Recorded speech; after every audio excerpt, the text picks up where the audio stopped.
Hello friends, कैसे हो आप लोग। आज की वीडियो एक आईफोन 11 पे है जिसमें ग्राफिक नहीं आ रहा था, उस पे है। उससे पहले हम थोड़ा डिस्कस कर लेते हैं। अभी हमने एक शॉर्ट कोर्स लॉन्च किया है जिसमें आपके 4 फॉल्ट कवर हो रहे हैं। सबसे पहला जो है फेस आईडी है। फेस आईडी में मैं देखा हूँ बहुत से टेक्नीशियन को बहुत इशू आ रही है, किसी से अलाइनमेंट नहीं आ पा रहा है, कोई कौन सा सेंसर फॉल्ट है कौन सा सेंसर फॉल्ट नहीं है वो नहीं पकड़ पा रहा है। दूसरा, कौन कौन से सेंसर रिस्पॉन्सिबल है फेस आईडी के लिए और कौन सा सेंसर इनक्रिप्टेड है, कौन सा सेंसर आप रिप्लेस कर सकते हो, रिप्लेस करना है तो कैसे कर सकते हो, और फेस आईडी का सीक्वेंस कैसे चलता है, पहले कौन सा सेंसर ऑन होता है, दूसरा कौन सा ऑन होता है, तीसरा क्या ऑन होता है, आईआर कैमरा क्यों लगा है, क्या वर्किंग में है। ऐसी बहुत सारी बातें हैं, तो इसलिए हमने ये कोर्स चालू किया है। इसको एंड्रॉयड टेक्नीशियन भी ज्वाइन कर सकते हैं अगर उनके पास आईफोन मदरबोर्ड पे काम नहीं करते हैं वो। तो ये मदरबोर्ड पे काम आप नहीं भी करेंगे तो ये फेस आईडी वगैरह आपके डायरेक्ट ही रिमूव होके रिपेयर हो जाती है। तो बहुत सारी डिटेल है, आप पॉज करके ये इमेज को पढ़ लेना। जो रेगुलर में डेली बेसिस पे काम आ रहे हैं, जैसे फेस आईडी का सारा सर्किट कंप्लीट हो जाएगा क्या इशू है क्या इशू नहीं आ रहा। दूसरा है बैटरी एरर। बैटरी एरर में आपको हेल्थ बढ़ानी है, कितनी बढ़ानी है, कैसे बढ़ानी है, क्या सेफ़ तरीका है कि बीएमएस ख़राब ना हो, वो ऐड हो जाएगा। जो थर्ड वन में हम आपको सिखाएंगे एलसीडी वाला कि आप ट्रू टोन कैसे कॉपी करते हैं, एलसीडी मैसेज कैसे निकालते हैं।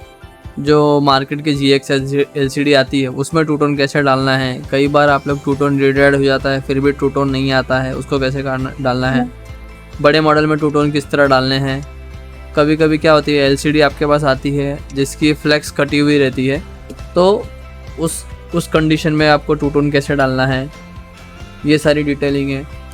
दूसरा, कई बार क्या होता है कि आप आईसी लगाते हैं और आपकी आईसी भी ख़राब हो जाती है, तो उसमें से स्क्रैच करके कैपेसिटर कैसे रिमूव करना है वो भी आपको बताएंगे। ये शॉर्ट कोर्स है जिसका प्राइस हमने रखा है 1999।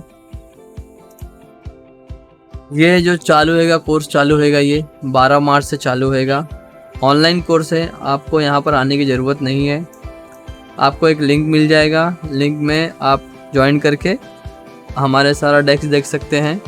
दूसरा, इससे रिलेटेड हमने कई वीडियो बना के रखी हुई है, वो वीडियो भी आपको शेयर करेंगे। कुछ पीडीएफ्स हैं, पीडीएफ भी आपको शेयर करेंगे और सारा डिटेल में आपको पढ़ाएंगे। ये सारा कुछ जो डेली बेसिस पे काम आ रहे हैं इसको आप फास्ट कैसे कर सके। तीसरा और मेन सबसे इम्पोर्टेंट है, चौथा मेन जो सबसे इम्पोर्टेंट है, कैमरा मैसेज। कई बार क्या हो रहा है कि आपके पास ओल्ड कैमरा नहीं है आईफोन में, तो कैसे मैसेज निकालना है। अगर आपके पास ओल्ड कैमरा है उसको टाइगॉन के थ्रू कैसे मैसेज निकालना है। कई बार क्या होता है कि आपका गलती से थिनर या पेट्रोल लेंस पे लग जाती है, तो लेंस को कैसे रिप्लेसमेंट करना है। कई बार क्या होता है 1x चलता रहता है 2x नहीं चलता है, तो उसकी फ्लेक्स कैसे चेंज करनी है। क्या हीटिंग टेम्परेचर है, क्या सेफ़ तरीका है कि कैमरा बिना ख़राब किए आप कैसे चेंज कर लो। 0.5 की लेंस है उसको कैसे चेंज करते हैं। ऐसी बहुत सारी डिटेल है।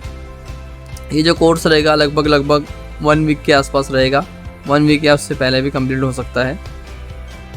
जो सारी डिटेल रहेगी आप मुझे, और ये जो इमेज है आप इसको स्टॉप करके पढ़ लीजिए कि इसमें क्या क्या ऐड है। अगर आप इंटरेस्टेड है इसके अंदर तो आप ज्वाइन कर सकते हैं। 12 मार्च से ये जो चलेगा ऑनलाइन ट्रेनिंग चलेगी। आप मुझे व्हाट्सएप पे मैसेज कीजिए, मैं आपको और जो डिटेल रहेगी वो एक्सप्लेन कर दूंगा, या कॉल भी कर सकते हैं।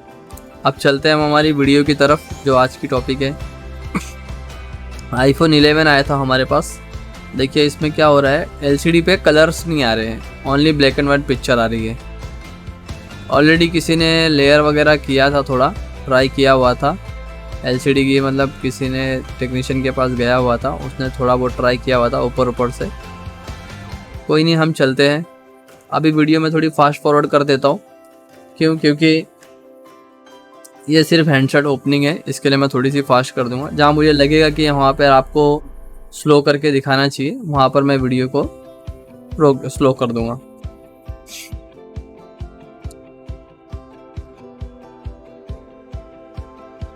प्री हीटर मैं यूज़ कर रहा हूँ लेयर रिमूव करने के लिए। तो प्री हीटर का जो मेरा टेम्परेचर है वो मैंने रखा है 170 और ऐसा नहीं है कि आपको प्रीहीटर पे आपने रखे और 2 से 3 मिनट 4 मिनट तक वेट करना है, ऐसा नहीं करना है। मिनिमम आप क्या करना है, कम से कम टाइम में आप इसको चेक करते रहना है कि आपका लेयर हीट हो गया, हीट हो गया, हीट हो गया। जैसे कि हीट हो गया, प्रीहीटर तुरंत बंद करना है और बोर्ड को सेपरेट कर लेना है। उसको रख के छोड़ना नहीं है, क्योंकि अगर आप रख के छोड़ेंगे और हीटिंग ज़्यादा हो गया तो क्या होएगा, आपका CPU लो बूटिंग पे चले जाएगा और आपकी पावर IC CPU से सारे से बॉल बाहर आ सकते हैं ओवर हीटिंग की वजह से।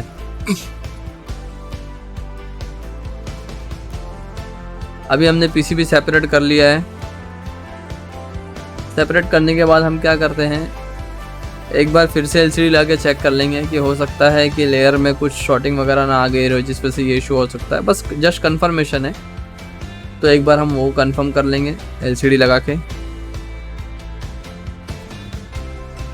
कि फॉल्ट अभी भी सेम है। नॉर्मली भी एक चेक कर लेते हैं कि किसी ने कहीं अंदर PCB पे काम किया नहीं किया हुआ, लेकिन फिलहाल LCD कनेक्टर का ही ग्लू वगैरह क्लीन है, बाकी मदरबोर्ड पे तो काम किया हुआ था नहीं।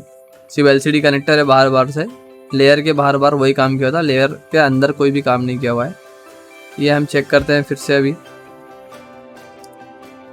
कि ग्राफिक क्या है क्या नहीं है। अभी भी सेम कंडीशन है, डिस्प्ले ब्लैक एंड वाइट ही आ रहा है। कोई नहीं, हम क्या करते हैं, इस बार थर्मल पे चेक करते हैं कि कोई चीज़ हीट हो रही कि नहीं हीट हो रही है नॉर्मली।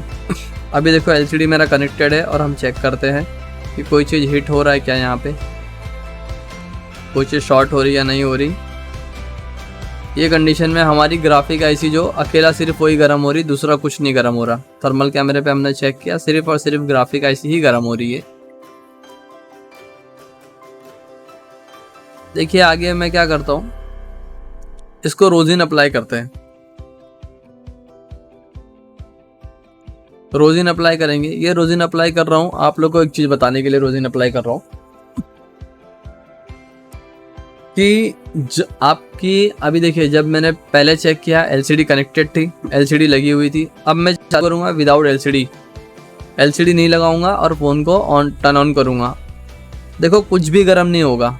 रीज़न तक LCD नहीं लगेगी, ग्राफिक सेक्शन को इनेबल नहीं मिलेगा, ग्राफिक IC को इनेबल नहीं मिलेगा और ज़रा भी ये हीट होएगी ही नहीं। तो जब भी आप कभी ग्राफिक से रिलेटेड कुछ चीज़ चेक कर रहे हो तो आपको LCD लगा के चेक करनी पड़ेगी, वरना वहाँ पे कोई वोल्टेजेस वगैरह नहीं आएंगे, ना ही IC इनेबल होएगी ना कुछ होएगी। देखिए रोजिन में कुछ भी हीट नहीं हो रहा। अभी मैं अगर यहाँ पर LCD कनेक्ट करके फ़ोन को टर्न ऑन करूँ, तुरंत जो IC वो गर्म हो जाएगी। तो चलिए क्या करते हैं, सबसे पहला इसके अलावा कोई हीट नहीं हो रही थी तो हम इसको चेंज करते हैं, रिप्लेस करते हैं। अभी वहाँ पे ट्विज़र जाने की जगह नहीं है तो मैंने एक कॉइल रिमूव कर दिया और अब IC को उठाएंगे। IC को उठाने के लिए ये छोटी IC है तो रिवॉल्व नहीं करेंगे, हम बॉल टू बॉल उठा लेंगे और दूसरे मदरबोर्ड में से सीधा बॉल टू बॉल निकाल के डाल के फिर चेक करते हैं इसको। ये फॉल्टी मदरबोर्ड हमारे पास पड़ा था तो इसमें से हम इस IC को रिमूव कर लेते हैं। कॉइल इसलिए निकाल दिया कि स्पेस चाहिए थी वहाँ पे। और अब हम चेंज करते हैं इसको। देखिए रिवॉल्व वगैरह मैंने नहीं किया क्योंकि ज़रूरत नहीं है, छोटी IC है, प्लस ये सील्ड IC नहीं है, ये ओपन IC थी। अगर ये ब्लैक ग्लू से पेस्टेड रहती तो 100% हमारे को इसको रिवॉल्व करना पड़ता था, क्लीन करना पड़ता था। अब ये ओपन IC है, इसे मुझे कुछ नहीं करना पड़ा। ये हमने IC डाल दिया है।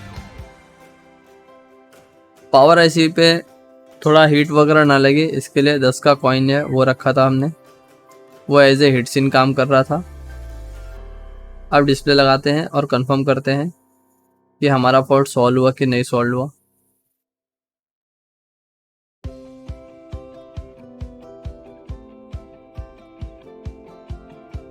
अभी भी हमारा फॉल्ट सेम टू सेम ही है, इसका मतलब फॉल्ट हमारा कहीं और से है। ग्राफिक IC हमारी भले ही गर्म हो रही है, सिर्फ वो गर्म हो रही है, लेकिन फिर भी फॉल्ट हमारा कहीं और से ही है।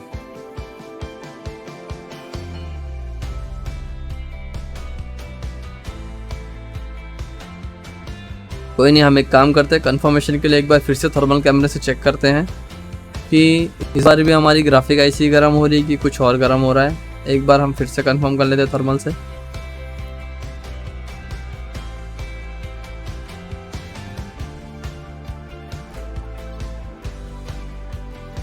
देखिए ये तो कंफर्म है कि फ़ोन में शॉर्टिंग है। अब टर्न ऑन कर रहा हूँ मैं फ़ोन को, देखो इस बार एलसीडी कनेक्टेड है।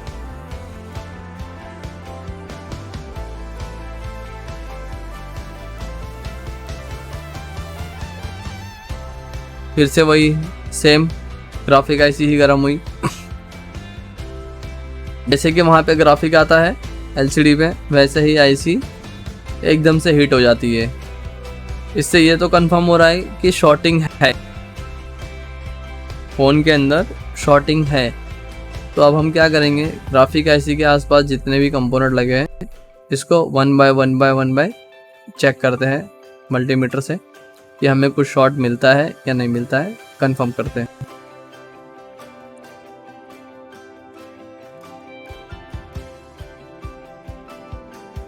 देखिए वीडियो अगर अच्छी और आपके काम की है वीडियो, इसीलिए मैं वीडियो डाल रहा हूँ।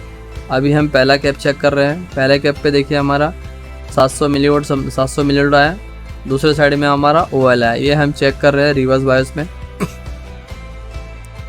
आप जब भी किसी कंपोनेंट को चेक करो, आप चेक करो तो आप रिवर्स बायस और फॉरवर्ड बायस दोनों में चेक करो। आप इसको रिवर्स में भी चेक करो और फॉरवर्ड में भी चेक करो।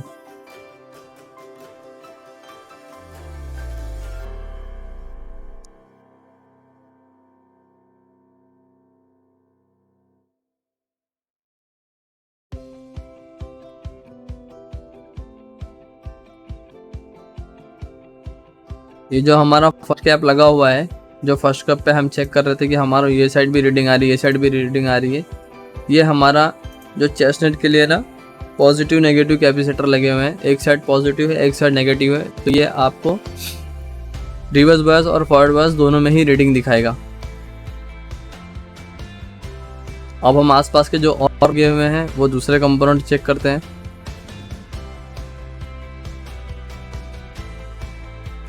देखिए इस पे भी वन साइड 300 समथिंग मिलीवोल्ट आई, सेकंड साइड में OL आई, ये भी ओके है। इस पे भी 350 लगभग 360 के लगभग आ रही है, दूसरे साइड में OL आ रही है, ग्राउंड आ रही है, सॉरी। यहाँ पे ग्राउंड आई, एक में 350-400 मिलीवोल्ट आई, ये भी ओके है।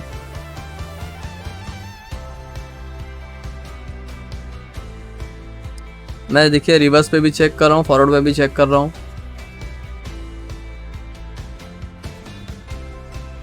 इस पे हमारा आई है 300 मिलीवोल्ट आई है एक साइड में, दूसरे साइड में भी 300 मिलीवोल्ट आई है। देखिए इसमें रिवर्स में भी आ रही है, फॉरवर्ड में भी आ रही है। ये रिवर्स में भी आई, फॉरवर्ड में भी आई इस कैपेसिटर पे।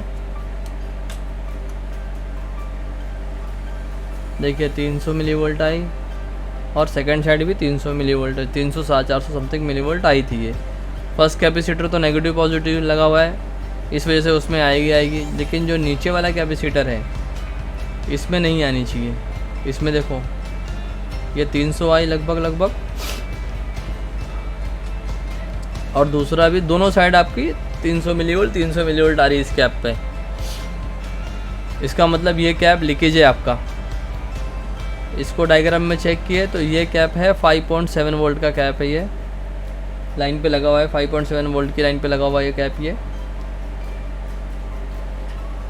ये कैप आपका लीकेज है, फुल शॉट नहीं है, हाफ शॉट जिसको बोलते हैं, हाफ शॉट और लीकेज, ये वो कंडीशन में है वो। इस कैप को रिमूव करते हैं, दूसरा कैप डालते हैं, फिर आगे चेक करते हैं।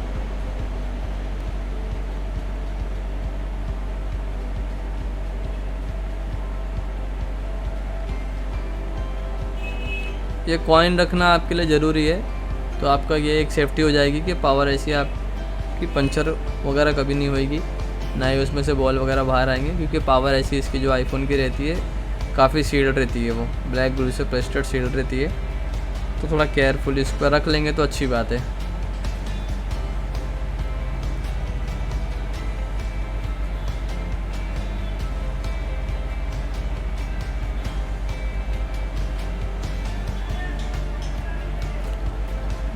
जो कैप निकाल रहा हूँ मैं, ये पतली नोज़ल यूज़ कर रहा हूँ। टेम्परेचर मैंने हाई रखा था, 370 380 रखा था। एयर जो मेरी थी वो 100 थी, क्योंकि कंपोनेंट को थोड़ा आप जल्दी से ज़्यादा हीट से भी निकाल लेंगे, ज़्यादा देर पीसीबी को हिट नहीं करना पड़ेगा आपको।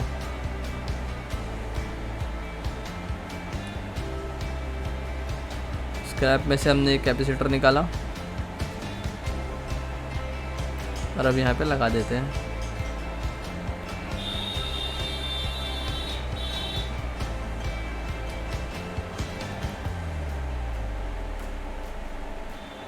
देखिए लीकेज कंडीशन में क्या दिखा रहा था ये कैप आपको। फॉरवर्ड वाइज में भी 300 मिली वोल्ट दिखा रहा था, रिवर्स बायस पे भी 300 मिली दिखा रहा था। वन साइड में इसके ग्राउंड है, लेकिन जो इसका पॉजिटिव साइड है वहाँ मल्टीमीटर पे रिवर्स और बायस दोनों पे ही आपको 300 मिली वोल्ट 300 मिली वोल्ट दिखाई रहा था। ये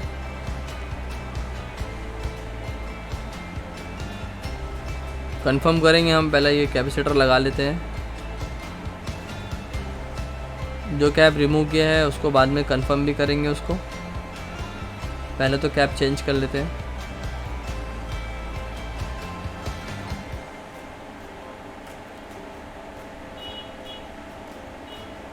एलसीडी लगा के कंफर्म करते हैं।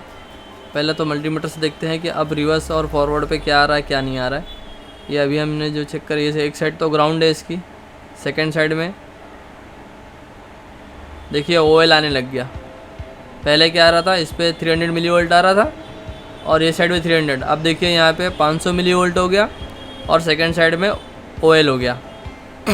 कुछ नहीं बता रहा है, इसका मतलब 100% वो कैपेसिटर ही आपका लीकेज था, फुल शॉट नहीं था। फुल शॉट रहता तो वो ग्राउंड से बीप बसती थी।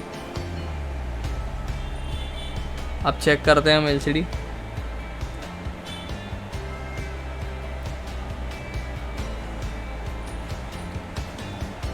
देखिए इसको डायग्नोज तो हम पहले भी कर सकते थे। पहले हम बिना आईसी चेंज करे हुए जितने भी आसपास के कैपेसिटर है सारे चेक कर सकते थे, लेकिन क्या है, हमने जब थर्मल पे चेक किया तो वो डायरेक्ट आईसी ही गर्म हुई और कोई कैपेसिटर वगैरह कुछ भी गर्म नहीं हुआ। क्यों नहीं गर्म हुआ? क्योंकि ये फुल शॉट नहीं था। अगर ये फुल शॉट होता तो आपका कैप भी गर्म होता था। ये सिर्फ नॉर्मल लीकेज में था ये, जिस वजह से ये कैपेसिटर गर्म नहीं हो रहा था।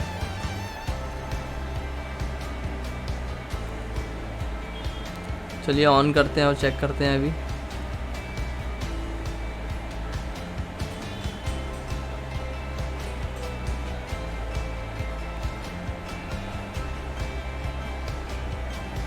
ये देखिए आ गया, हमारा ग्राफिक आ गया।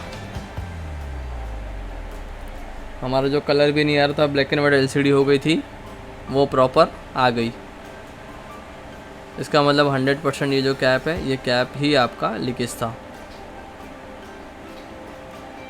देखिए कलर वगैरह सब आ गया।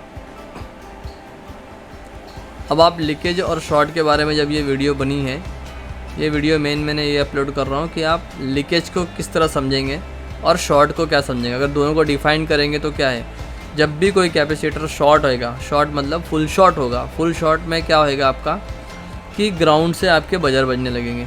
लेकिन अगर कंपोनेंट लीकेज होता है, मतलब वो 100% शॉर्ट ना होके उसका 30% या 40% 50% वो लीकेज हो जाता है, शॉर्ट हो जाता है वो, तो वो कंडीशन में क्या होएगा, वो आपकी जो रिवर्स और फॉरवर्ड दोनों पे ही आपको कुछ ना कुछ वो मिली वोल्ट बताने लग जाएगा। अब देखिए हम क्या करते हैं, मल्टीमीटर से फिर से एक बार कंफर्म करते हैं इसको। देखिए इस साइड में कितना दिखा रहा, 330 मिली वोल्ट। अब हम इसको प्रॉप चेंज करेंगे, फिर कितना दिखा रहा है ये, देखिए 340 मिली वोल्ट, जो कि कैपेसिटर का ये बिहेवियर नहीं है। आप जब चेक करेंगे कैपेसिटर को तो वन साइड आपको कुछ मिली वोल्ट दिखाएगा, वोल्टेज ड्रॉप दिखाएगा, सेकंड साइड में आपका कुछ भी वोल्टेज ड्रॉप नहीं दिखाएगा। ये देखिए ये साइड भी आपको 330 मिली वोल्ट दिखा रहा है और अपोजिट साइड में भी जब हम चेक कर रहे हैं तो 330 340 मिली वोल्ट ये वोल्टेज ड्रॉप दिखा रहा है। इसका मतलब ये है लीकेज की पहचान। चलिए ये वीडियो कैसी लगी आपको आप बताना। नेक्स्ट टाइम पे फिर हम अगली वीडियो लेके आएंगे, कुछ नया रहेगा तो आपके लिए। फ़िलहाल ये है कि अगर आपके पास में फ़ोन आए तो आपको किस तरह कंफर्म करेंगे मल्टीमीटर से। तो मल्टीमीटर से आपको कंफर्म करने के लिए आपको जैसे जैसे आप रिवर्स बायस चेक करते हुए चल रहे हैं वैसे वैसे उस कंपोनेंट को या किसी लाइन को कंफर्म करने के लिए आप फॉरवर्ड बायस में भी मल्टीमीटर का यूज़ करें। इससे क्या होएगा कि आप जो बारीक से बारीक लीकेज है आप उसको भी आप ट्रेस कर पाएंगे। वीडियो अच्छी लगी तो आप लाइक शेयर कीजिए, सब्सक्राइब कीजिए। जो लास्ट वीडियो थी 14 की वो तो काफ़ी सारे कमेंट आए, काफ़ी सारे व्यू आए, काफ़ी अच्छा लगा। ये वीडियो थोड़ी लेट हो गई, कोई नहीं, अब जो वीडियो आएगी आपकी और जल्दी वीडियो आएगी। चलिए मिलते हैं नेक्स्ट वीडियो में।